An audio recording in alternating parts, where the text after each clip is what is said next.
ఇదే పరిస్థితి అవలా అయితే అవలా లేక ఉండదు. లెక్క ఉందా? ఎందుకు ఇంత మరి మార్పు అన్నారు? ఏమో ఆన్లైన్ లేని వాళ్ళకి భూమి ఆన్లైన్ చేస్తాం అన్న రావిలే అన్ని ఉండయి గుంజుకొని పోతున్నారు. ఉన్నాయి గుంజుకొని పోతున్నారు. ఎట్లా మరి ఇట్లా గుంజుకపోతే ఏంది మీ పరిస్థితి? మా పరిస్థితి దేవుడి మేమేం చేసేటప్పుడు ఏం చేయాలనో మాకు అర్థమైతలేదు. ఇంత మందుబోధం తెచ్చుకొని తాగి వచ్చి ఉండాలి అర్థంగా. అదే పని ఇంత అర్థం తప్ప ఇంకో పని చేయడానికి లేదు. బంధుబోధ చచ్చిపోయేంత మాది ఇంకేమున్నది ఎవడా కూలి మమ్మల్ని ఉన్న భూమిలో అయిపోయినాక నాకుండదు. నాకు మా అంటే ఎకరా లేసాము భూమి ఏముందో కూలి బట్టాయో చేసుకొని బతుకుతున్నా. అవి అలా పోతే వీళ్ళు పోతే ఇంకెవడు కూలి వాళ్ళు నన్ను ఇస్తావా? అసలు భూమి ఇస్తావా? నేనేమి ఎప్పుడు పోరాడతావా? పోరాడుకుంటూ ఉందాం. పోరాడతావు మొత్తానికి అయితే. అంటే ఇంత మందు బంధు అయి ఆడుకుంటే అక్కడ ఇక్కడ 10 సంవత్సరాల నుంచి ఉంటున్నాం సార్. మేము తెల్లారుజామున 4 గంటల నుంచి వచ్చి మాకు ఇళ్ళను మొత్తం మా సామాన్లు మాకు చదివేయకుండా ఏం లేకుండా మున్సిపాలిటీ వాళ్ళతోనే మా సామాన్లు వేసి మేము అది గోవంతిలో ఉంటున్నాం సార్. అక్కడ ఉంటున్నాం. అసలు మా పరిస్థితులు ఘోరంగా ఉన్నాయి సార్. 15 రోజులు అవుతుంది సార్ మేము దాంట్లో ఉండబట్టి. మా పిల్లగాళ్ళు అక్కడ మేము అక్కడ పిల్లగాళ్ళు ఎగ్జామ్లు ఉన్నాయి. మా పరిస్థితులు చాలా దారుణంగా ఉన్నాయి సార్. ఇంతవరకు తప్పు చేయాలంటున్నారుగా వాళ్ళొచ్చి వీళ్ళొచ్చి వాళ్ళకి చెప్తున్నారు అంటున్నారు కదా. 3 మంత్రులు గాని కలెక్టర్ గాని మరి వాళ్ళు ఏం తింటున్నారు ఏం చేస్తున్నారని ఒక్కళ్ళు కూడా వచ్చి మాకు అడిగిన వాళ్ళు లేరు సార్. ఇక మరి వాళ్ళొచ్చి వాళ్ళొచ్చి వీళ్ళొస్తే మీకు న్యాయం జరగదు. కలెక్టర్ వాళ్ళు ఏం చెప్తారో కలెక్టర్ గారు వాళ్ళతో పాటే మీకు న్యాయం జరిగింది. వాళ్ళొచ్చి వీళ్ళొచ్చి మీకు బెదిరిస్తారా చేస్తారా?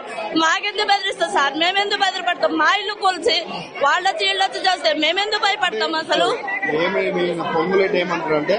మీకు డబ్బులు ఇచ్చి మాట్లాడిస్తున్నారు. అసలు మాకు అలాంటి మాకు తింటానికి లేదు సార్. వాళ్ళ డబ్బులు పెట్టి మేమే అనుభవిస్తాం మాట్లాడిస్తాం సార్. మాకు తింటానికి లేక మాకు కిరాయిలు కట్టుకోలేక ఆడి పోయి మేము బతుకుతున్నాం సార్ 10 సంవత్సరాల నుంచి. బాధ్యతలు సార్. బాధ్యతలు లేకపోతే మాకు అన్ని మొత్తం భూదానం పంపించిన ఆర్డర్లు ఉన్నాయి సార్. మాకు 500 ఇస్తేనే ఇట్లా మాట్లాడుతున్నారు. 500 కాదు సార్. మాకు కడుపు కోత సార్. మా పిల్లలు అక్కడ మేము అక్కడ అన్నం నీళ్ళు లేకుండా నా బిడ్డ పెళ్లి ఆగిపోయింది సార్. పెళ్లి 23వ తారీఖు పెళ్లి అయ్యేసరికి అది పట్టి మార్కుడు కొడుకు పెళ్లి. అప్పుడు నా బిడ్డ పెళ్లి కావాలి సార్. నా ఇల్లు కూలిపోయి నా బిడ్డ ఇల్లు మా పెళ్లి ఆగిపోయింది సార్. నా బిడ్డ పెళ్లి ఇంత ఏడిపించుకుంటే ఇంకా మమ్మల్ని దావసలు అయ్యి మాట్లాడిన అవసరమా సార్? ఆయన కొడుకు పెళ్లి చేసుకొని సంతోషంగా ఉండే నా పెళ్లి ఆగిపోయింది. ఏడుపులో ఉన్నాయి. నాకే సమాధానం చెప్పాలి సార్. నేనానికి సమాధానం చెప్పేది లేదు సార్. నాకే ఆయన సమాధానం చెప్పాలా? ఆయన కొడుకు పెళ్లి అంగభోగం చేసిండు. నా బిడ్డ పెళ్లి ఆగిపోయింది సార్. అదే పట్టి ఇక్కడ మనకు బిడ్డ పెళ్లి రోజు నా బిడ్డ పెళ్లి కావాలి సార్. కొడుకు పెళ్లి రోజు ఈ 10 లోపు మీకు ఇల్లు ఇస్తాము అది అని అన్నారు. అరువులు కంటే మా అత్తగారికి 5 కొడుకులు సారు. 5 ఒకే ఇల్లు ఉంది. మీ అత్తగారు సంపాదించింది ఉందిగా. మీరు ఎందుకున్నారు? ఈ వాళ్ళతో ఫోన్ చేపించి మీరు పట్టణంలో ఎందుకు ఉండాలో మీరు ఆడికే రావాలని మాట్లాడుతున్నారు సార్. అట్లా చేస్తున్నారు. రేవంత్ రెడ్డి ఏమంటున్నారంటే ఏరి కోరి తెచ్చుకున్నారు. నేనే ఎందుకు వాళ్ళని ఇబ్బంది పెడతా? వాళ్ళని ఏమి ఇబ్బంది పెట్టట్లేదు. ఇబ్బంది పెట్టే వాళ్ళు కాదు కదా రేవంత్ రెడ్డి సారు. మేము ఏరి కోరి తెచ్చుకున్నాం సార్. ఒక జిల్లాకి మెజార్టీగా గెలిపించినాం. మెజార్టీ గెలిపిస్తే మమ్మల్ని ఏం చేశారంటే నడి రోడ్లో పెట్టిండు. కావాలని కాంగ్రెస్ ప్రభుత్వం ఇంద్రమ్మ ప్రభుత్వం కావాలని మేము తెచ్చుకున్నందుకు నడి రోడ్లో మా పిల్లల్ని మమ్మల్ని నడి రోడ్లో పెట్టారు సార్. ఏం చెప్తారు? నేను చెప్పాలనుకున్నా ఒకటి ఇంద్రమ్మ గారికే చెప్తున్నా. నేను పేదల పక్షం ఉంటది అంటుంది. 15 సంవత్సరాలు కాంగ్రెస్ ప్రభుత్వం రాక ఇప్పుడు మళ్ళీ కాంగ్రెస్ ను ఒకసారి గెలిపిద్దామని పోటీగా గెలిపించాము. ఈసారి ఇక కాంగ్రెస్ భూమి లేకుండా పోతుంది సార్. అదే మా షాప్ నగర్ మా పిల్లలు ఏడుపులు మా అన్ని కొట్టుకొని కాంగ్రెస్ ప్రభుత్వం మళ్ళీ దేశంలో రాకుండా అయిపోతుంది సార్. మాకు అక్కడ మంటది సార్. వస్తే పోలీసులు ఎవరన్నా వస్తే వాళ్ళు రానియట్లేదు సార్. మా కోసం ధర్నా చేయడానికి. ఇవాళ తెల్లారుజాను కూడా మేము లేవలేదు సార్. అమ్మగారు వచ్చారు, కేసీఆర్ బిడ్డ గారు వచ్చారు. వచ్చి కవితమ్మ గారు వస్తే ఏ పోలీసుల్ని వాళ్ళనందరూ తీసుకొచ్చి లేవతానికి వాళ్ళని తీసుకొని వెళ్ళిపోయారు సార్. నుంచి వచ్చిరమ్మా? మాది ఖమ్మం సార్. ఇక్కడ రావడానికి కూడా దొంగతనంగా వచ్చినాం సార్. మేము దొంగతనంగానే వచ్చాం సార్. ఎందుకంటే ప్రెస్ మీటింగ్ ముందుకు పోయి మాట్లాడినా కేసులు పెడుతున్నారు సార్. ప్రెస్ మీటింగ్ ముందుకు కూడా పోవద్దు, ప్రెస్ వాళ్ళని రానివ్వట్లేదు, ప్రెస్ వాళ్ళని కూడా అరెస్ట్ చేస్తున్నారు. ఈ విధంగా మమ్మల్ని చిత్రహింసకి దారుణం చేస్తున్నారు సార్. ఫిబ్రవరిలో ఇప్పటికి 15 రోజులు 20 రోజులు అవుతుంది. చెట్ల కిందనే ఒక వారం రోజులు చెట్టు కిందనే ఉన్నాం సార్. మేము ఆ భూమి వదిలిపెట్టి రాలేక బలవంతంగా మమ్మల్ని బయటకు వెళ్ళిపోమన్నారు. రోజు డ్యూటీలు వేశారు పోలీసు వాళ్ళకి. ఇక్కడ ఎవరు ఉంటున్నారు, ఎవరు వెళ్తున్నారు, ఎవరు ఉంటున్నారు అని చెక్ చేయటానికి. మేము వచ్చే అట్లా వారం రోజుల తర్వాత వచ్చినాం సార్ బయటకి. బాధ అనిపిస్తాం సార్. ఇప్పుడు అక్కడ కరెంట్లు పెట్టి, మేమున్నప్పుడు కరెంటు పెట్టలేదు సార్. ఇప్పుడు పెద్ద పెద్ద డూబులు కరెంట్లు పెట్టి ఆ మట్టి కుప్పలన్నీ పడ్డా, ఆ రాళ్లతో కట్టుకున్న ఇండ్లు, సిమెంట్ బ్రిడ్జ్ ఎంత ఉంటుంది సార్, వాటితో కట్టుకున్నాయన్ని ఇప్పుడు ట్రాక్టర్లతో తోలి లోయలు నింపుతున్నారు సార్. వాటిని బాగు చేసుకుంటున్నారు సార్.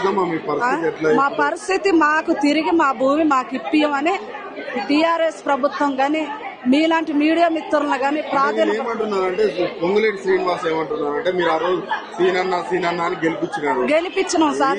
అసలు డబ్బుల కోసం మేము మాట్లాడట్లేదు సార్. డబ్బుల కోసం మాట్లాడేటోళ్ళు అయితే ఇక్కడ దాకా ఎందుకు వస్తాం సార్? మేము ఈ రోజు టిఫిన్ కూడా చేయలేదు. ఈ రోజు ఇక్కడ దాకా ఎందుకు వస్తాం మేము? నాకు కేరళవాతం సార్. నాకు థైరాయిడ్ ఉంది. నాకు ఇంతకుముందు కరోనా వచ్చింది, లంగ్స్ ప్రాబ్లం ఉంది. కారు వాసన పడదు సార్ నాకు. అయినా ఇంత దూరం ఎందుకు వచ్చిందంటే వీరి ద్వారా అయినా మాకు న్యాయం జరిగిద్దేమో, మా సొంత ఇల్లు మాకు వచ్చిందేమో అని నేను వచ్చాను సార్. కావాలంటే మందులు కవర్ కూడా ఉంది చూడండి సార్. మందులు పక్కన పెట్టుకొని వచ్చింది సార్ నేను.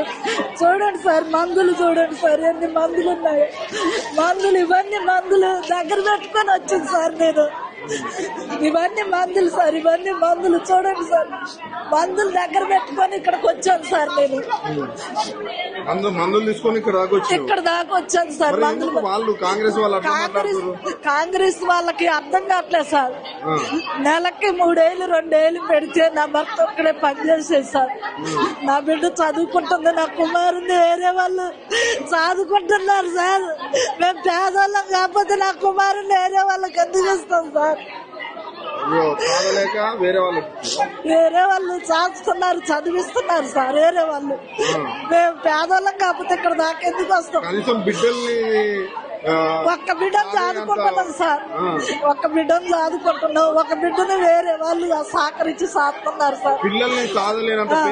అక్కడ ఉన్నాం. అవును, 20 ఏళ్ళు అట్లా మాట్లాడుతున్నారు. వాళ్ళకి కన్నం మీద కనపడట్లేదు సార్. ఏడ దొరికితే ఆడ దోసుకునే వాళ్ళు కదా. అవును, వాళ్ళు ఏడ దొరికితే ఆడ దోసుకునే వాళ్ళు కదా. నా కొడుకు ఒక్క రోజు వచ్చి కూలిపోయింది చూసి ఏడు వెళ్ళిపోయాడే కానీ ఆదరించడానికి ఏముంది సార్? ఒకళ్ళు చేతిలో ఉన్నాడు కదా సార్. వేరే వాళ్ళకి ఇచ్చేసి మీ కుమారుని వేరే వాళ్ళు కాంగ్రెస్ గవర్నమెంట్ కి ఈసారి వాళ్ళు ఇక్కడ ఉండదలుచుకోలేదు సార్. వేరే జెండా కింద పోవటానికి ఈ ప్లాన్ చేసుకున్నారు వీళ్ళు. హైదరాబాద్ లో కూల్చివేత అయినా, ఖమ్మంలో కూల్చివేత అయినా ఈసారి ఈ పార్టీ మారుతున్నారు కదా సార్. నాకు తెలిసినంత వరకు వాళ్ళు ఉన్న ఇప్పటికే 3 సార్లు మారారు సార్. నా కోట వచ్చిన కంచి 3-4 సార్లు మారారు. మారుతున్నారు. మార్పు లేదు, పొందలేదు. మా నాన్న చిన్నప్పటి నుంచి మాకు కాంగ్రెస్ అని నేర్పించిండు. కానీ ఇప్పుడు అర్థమైంది కాంగ్రెస్ అంటే చాలా ఇష్టమై నా కొడుకు ఓటు వచ్చి ఇక్కడికే ఓటుకు వస్తే కాంగ్రెస్ కి అయినా అని నేను చెప్పాను సార్. కాంగ్రెస్ కేసిండు. మున్సిపాలిటీలోనే కాంగ్రెస్ కేసిండు. ఇప్పుడు ఎందుకు వేస్తాం సార్? ఇప్పుడు న్యాయం ఎక్కడుంది? ఇంకా న్యాయం ఎక్కడుంది? మాకెవరైతే 3 మంత్రులని కాదు, ఎవరైతే ఇప్పుడు మా పక్షాన్ని నిలబడి మాకు న్యాయం చేస్తారు మేము వారిని గుర్తిస్తాం. నెక్స్ట్ మేమనే కాదు, మా బంధుమిత్రులు గాని, మా స్నేహితులు గాని అందరికి మేము చెప్తాం. అది